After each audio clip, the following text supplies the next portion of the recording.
What is going on, my broskies? My name is Toadskii, back again, here to bring you guys yet another One Piece Treasure Cruise video. And in today's video, we're going through, unfortunately, the final limit break batch that is going to be arriving on One Piece Treasure Cruise Global. Yes, this is going to be the final batch. These are the last characters in the game that require a limit break, whether they be free-to-play or rare recruit characters. These are the last batch of characters. In this video, we're going to go through every single one of their abilities and determine whether or not they're worth it. You know, you guys who are, been around the channel for a while would know that we've done videos on this before. I'm not really 100% sure, like just off the top of my head, if any of these are really good. So this is going to be an experience for me to kind of learn about some different characters and see what they do and determine whether or not they're worth limit breaking. So first of all, the first character on the list is the final legend that was supposed to be receiving his limit break, which is Legend Rayleigh. So let's go ahead and overview him and see whether or not he's actually worth limit breaking. Unfortunately, still has 4 socket spots even after Super Evolution and after Limit Break. Still only 4 socket spots is kind of unfortunate. His stats, 500 health is very good. Nearly 200 attack is also very good. And 100 recovery. So across the board, his stats are very strong. He gets 2 Limit Break crewmate abilities, boost base attack, HP, and recovery of all characters by 50. That's very good. And when any other character uses a special, reduce own cooldown by 2 turns. Wow, that is so good. Okay, this Rayleigh's looking pretty awesome so far. He gets 2 turns of cooldown reduction as well. Yeah, I think this is definitely worth limit breaking, because remember, this guy has such a great utility-based special. 7 turns of bind to spam paralysis reduction, delays, and makes your perfects easier to hit. I think that's definitely worth it, considering, with this, you could definitely get this off multiple times per dungeon. The fact that he is on 12-turn cooldown means that, you have to use 6 other specials to get him to max, but if you count with preemptives, you can go through rooms and definitely get this to activate multiple times per run, which is actually really good. And even when you're activating another special ability that reduces your crew's cooldowns, that will also reduce his cooldown even further. So I think that this guy is going to definitely see some play. I mean, that utility is very good. And then for his abilities, he gets Slotbind self-reduction only by 7 turns. Would have been awesome if he completely resisted it. Critical hit chance, which is 50% chance for 7% extra damage. That's, again, not really that great. And pinch healing, when you're below 50%, recover 2 times his recovery. Yo, that is a pretty good pinch healing. When you're under 50%, you heal for over 1200 when you hit a perfect with his pinch healing. That's pretty freaking awesome, yo. That's really good. That pinch healing alone is very good. I might even use tablets to try and max that out. That's pretty good. So overall, I think that he's definitely worth limit breaking. He has lower cooldown, he has crewmate abilities that are very useful to have, and his abilities, 2 of them are kind of average, but they're nice effects, and that pinch healing is probably some of the best pinch healing in the entire game. So the next unit is 639, which is going to be Doma. This character really isn't that great, so I mean, if we're just going off the abilities, this character is pretty bad, so I'd probably suggest not doing so, unless if he gets a really good crewmate ability. Statistics does get a little bit of a buff. He gets 5 socket spots. He gets an ability where when any other character uses a special, reduces own cooldown by 2 turns, which is good. But then again, you look at his special ability, changes sign int into quick orbs, and then reduce bind by 1 turn. It's just not that good. Strength damage reduction, slotbind self-reduction isn't really that great, and even his support ability, 9% of his attack goes to slashes.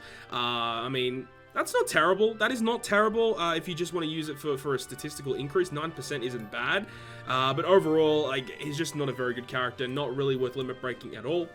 645. Which is going to be Ice Witch Whitey Bay. Now, I know she's definitely one of the best support abilities in the game. She's very useful to have, but in terms of her limit break, she gets an additional socket spot. She gets very minor statistical increases, makes int orbs beneficial for slasher and driven, so that's a pretty good crewmate ability. And her special, if we just go over it really quick, reduces bind and despair by 2 turns and boost attack against delayed enemies by 3.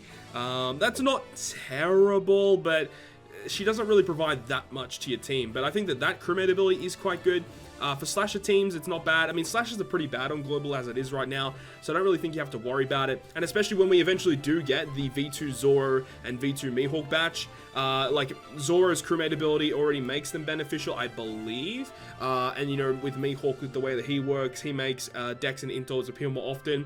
So I guess in that kind of circumstance, if you need a filler character, that would be okay, but it's not that good. And on driven teams, there's so many driven characters that can already provide that. Limited Rare Recruit Akainu, Rare Recruit Pika, and there's probably another one that I'm forgetting, but yeah, really not that great.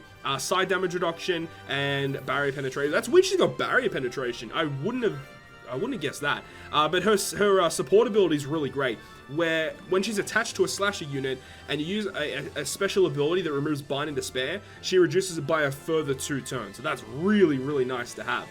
What's the difference between reduce bind and despair? Okay, yeah, so the difference between level 4 and level 5 is that level 5 actually reduces bind and despair, but then the other levels only reduce bind. So I would suggest getting her to level 5 if you have the ability to do so, and you can attach her to a lot of different slasher characters that remove bind and despair, so that's really, really nice. Again, another old school character, 677, which is going to be Inazuma. Now, Inazuma actually is going to see a lot of play once we get the Kizuna raid battle, which is the latest game mode that got released on the Japanese version of the game. This guy helps you with stalling on that specific game mode, so on really, really high difficulty levels. So this guy, quick slasher cerebral, 5 socket spots, stats are pretty bad still across the board here. Makes quick orbs beneficial for slashers, that's pretty nice to have, and boost the base attack, HP, and recovery of all characters by 30. That is actually going to be really nice if you're using him as a sub on the Kizuna raid battle game mode, allowing you to get more HP, more recovery, so you can stall a lot more, so that's not terrible. Special ability is the reason why he's so good, is because he reduces any damage above 5,000 by 97% for 3 turns. So for 3 turns, you will basically have like a free card to like stay alive, which is really good. For his abilities, strength damage reduction and self cooldown reduction, I think that's actually pretty important too. The fact that you can naturally reduce his cooldown by a decent amount. He maxes out at 14 and you only get a maximum of 4 turns. So I don't think that's overly amazing, but you know, it's best to get as much cooldown as you possibly can to make your runs as effective as possible. So honestly, I think that he's probably going to be worth limit breaking. Maybe not right now. You could probably like save it and like do it later, but if you get copies of this Inazuma, I would suggest max limit breaking him and start feeding those copies to potentially get this cooldown reduction, because that's always going to be pretty useful to have. He has a support ability against with Luffy and Ivankov. Reduces damage received by strength by 5%, and 10% of his base recovery goes to that character. So I would say like the best situation for this would be to use like your int rare recruit Ivankov, attach this guy to that Ivankov so you get the extra recovery. And the extra recovery will actually be quite nice because it's 10%. How much does he have for recovery? Yeah, so adds an extra 43 in total. You could probably give this guy recovery cotton candies as well, depending on the situation. Add an extra, you know, 10 recovery to Ivankov as well, and that will make Ivankov's healing capabilities a little bit better. So I think that's not a terrible option, but Inazuma I'd say is worth limit breaking, but just not right now. Number 804. Is this Colosseum? I think it might be. Yes, it is. This is Colosseum Hina. Yeah, this character's pretty old. Not really that great from memory. 5 socket spots. Stats are pretty average. Reduces paralysis by 1 turn. That's pretty good because that's for the entire crew, so that's really useful. And when any other character uses a special, reduce own cooldown by 2. Special cooldown goes down to 9 turns as she does 8 hits of random dex damage to random enemies and boosts the attack by 1.1 for 3 turns. So the attack boost is terrible. But the 8 hits of random damage, I don't really see too many situations where that would be useful, but I mean, it's there.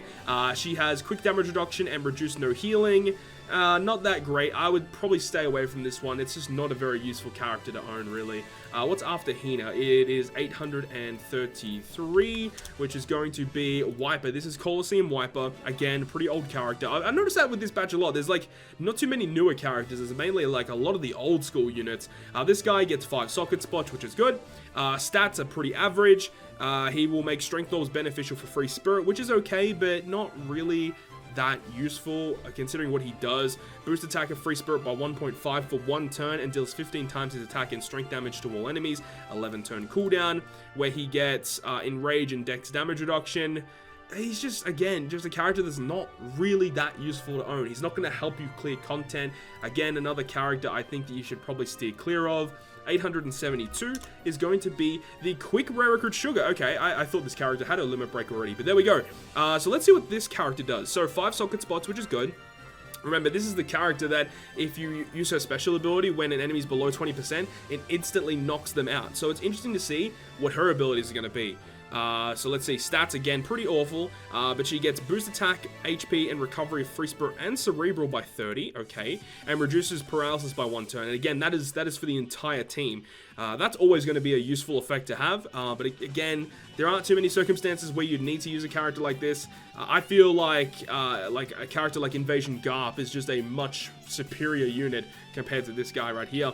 Cooldown does not reduce by any amount, and she gets strength damage reduction and pinch healing, and it doesn't even say how much her pinch healing is really in total, and she doesn't even have a support ability yet either. So I think this character is pretty awful. I would probably stay away from this one as well, unfortunately. You know, I know a lot of people love her, but she's just really not that good. Our next character is Dorry, so this is again Colosseum, a Colosseum unit, 5 socket spots, which is great.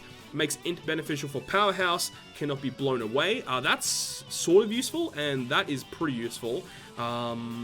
I guess it's okay, but the way that this character works, I mean, well, 9 turns of cooldown reduction, that's pretty nice, but you have to use his special ability and Dorry and Brogy's special ability in the same turn, and you get a 2 times powerhouse attack boost. Now, in theory, that sounds okay, but you have to run 2 units to just get a 2 times attack boost, which in my opinion, really isn't that great. And he gets side damage reduction and reduce no healing duration. It's just terrible, man. It's just really not that good. So that was Dorry, and then Brogy, which is 903. So I assume this is the Colosseum one. 903, yes it is. Okay, so what does this guy have? He makes Psi beneficial. So when you have both of them, you have Psi and Int beneficial to your powerhouse characters, and they're basically the same unit, just with minor differences. Again, not really a character I would suggest maxing out. There's just so many other better powerhouse characters to use that will grant you better effects compared to what these 2 guys can really, you know, give to your team. So not really that great. 914. I don't know which unit this is. Which unit is this? Bone to be Wild, 3-day 2-year Brooke. Okay, this guy, 5 socket spots, stats, pretty average. Completely removes blindness. Okay, that's not too bad. And makes strength, quick, dex, sign, int beneficial for himself. Okay, that's okay. And then he will bind himself for 1 turn and change block into matching and randomize badly matching into type orbs. 7 turn cooldown. Pinch healing and reduce no healing. It's just not that good. You would have thought that for the last limit break batch they were saving like a really cool special ability, but so far we really haven't seen that. So Brooke, that is very disappointing. 1260. Okay, this is Doflamingo. 1260. This is the young, like, limited banner rare recruit Doflamingo. I don't know why they decided to give this guy a limit break, but sure, let's see what they have to offer. Unfortunately, no additional socket spots, which would have been nice. There is no abilities here whatsoever for this guy at all. Is this new? Do these guys not have limit breaks on Japan?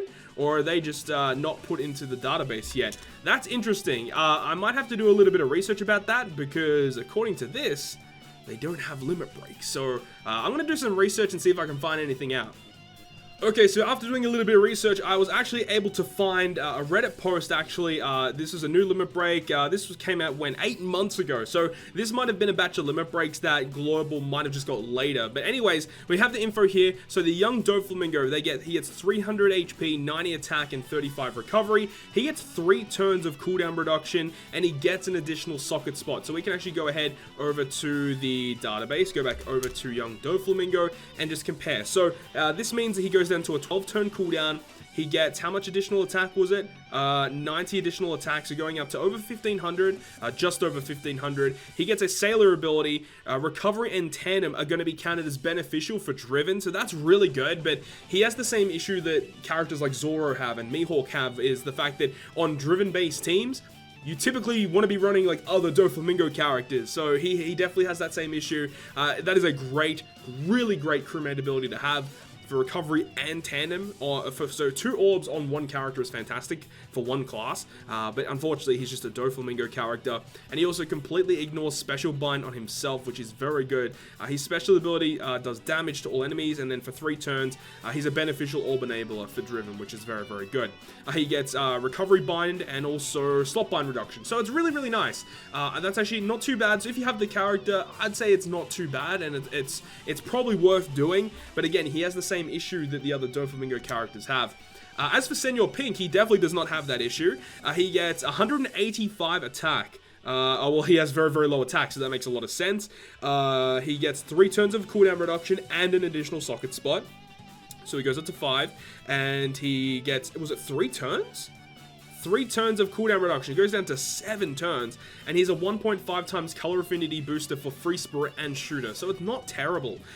He also gets Shooter and Free Spirit characters treat Int as beneficial. That's really, really nice. Though for Shooter teams specifically, they already have Capone that will allow them to do that. And I mean, for Free Spirit, I can't think if there is one off the top of my head. I'm pretty sure there is one. I can't think of it off the top of my head, but I mean, it's still not a terrible crewmate ability to have. And also, damage to strength, dex, and quick enemies will be boosted by 5% by Shooter and Free Spirit characters. That's a really unique effect. Strength, dex, and quick enemies will get increased damage against them. That's actually not bad. That is a pretty nice effect to have. So, I mean, straight off the bat, I think, yes, this guy is definitely worth limit breaking. He reduces damage from psi enemies, and also when HP is 10% or less, you get pinch healing. So, his pinch healing is probably going to be pretty average, but still, this character is way better than the Doflamingo in terms of limit breaking. And then we have Vergo, who I think he's probably the worst one of the batch. I think he boosts his own attack. Yeah, boosts his own attack by 2 times for 1 turn. So let's see what he does. He gets 110 additional attack. So yeah, that's pretty good. He adds 1 socket spot and -3 cooldown. So he goes down to an 8 turn cooldown. What else does he get? He gets all color orbs count as beneficial for himself, which is nice. And when you attack last in the chain, you get plus 300 attack. So it's definitely, you know, aiming down towards himself with trying to get as much damage as possible, running him as a sub-unit. For limit break, he gets double special activation and critical hit. Deals 20,000 fixed damage to one enemy, boosts his own attack by 2 times for 2 turns. So he gets double special activation. That's pretty absurd. I wouldn't have thought that he would have got that, but not terrible. It means you can get 40,000 fixed damage. And, I mean, you can use it, like, on 1 turn, you can get, you know, the fixed damage and then get the boost, and then you can use it on another stage. It's okay, but probably not worth overall doing. I just don't think it's really that worth. And the last character that we got here is Suleiman, because the last one is 6+ Rayleigh, so 1525. Let's go ahead and overlook here, 1525, and we have Suleiman the Beheader, which is actually the Colosseum unit. This guy is a Cerebral Slasher, a quick unit, 5 socket spots. Let's see his crewmate abilities. Boost attack of Slasher and Cerebral by 50, which is pretty good. And Quick Orbs are beneficial for Slashers, which is also pretty good. His special ability itself is a self-proccing 1.3 times conditional delay booster for 2 turns. He gets 2 turns of cooldown reduction, and he gets strength damage reduction and slotbind self reduction.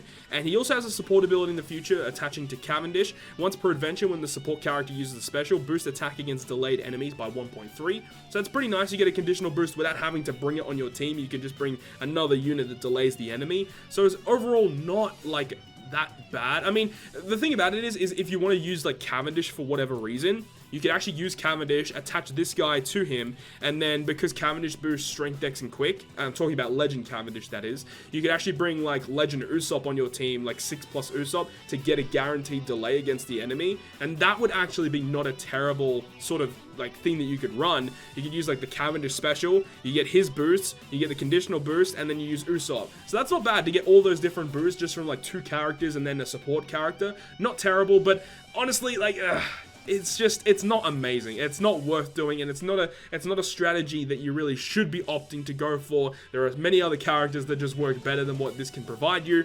But overall, I don't think it's really that worth it. So to just go through the characters that were worth limit breaking, there really weren't that many this time around. Obviously, Legend Rayleigh, 6-star, 6-star plus. Obviously, he's going to be very, very good and worth doing. Bohemian Knight Doma wasn't good. Whitey Bay, her support ability is fantastic, but her herself really isn't that useful. Inazuma is probably another one that you want to go ahead and max out with his limit break, as well as actually his support ability, which is really useful attaching to Ivankov characters. But yeah, definitely maxing out his limit break and getting him to Rainbow, because he has the cooldown reduction at the start of the fight. We got Hina, Wyper, Sugar, Dorry, Brogy, Brooke.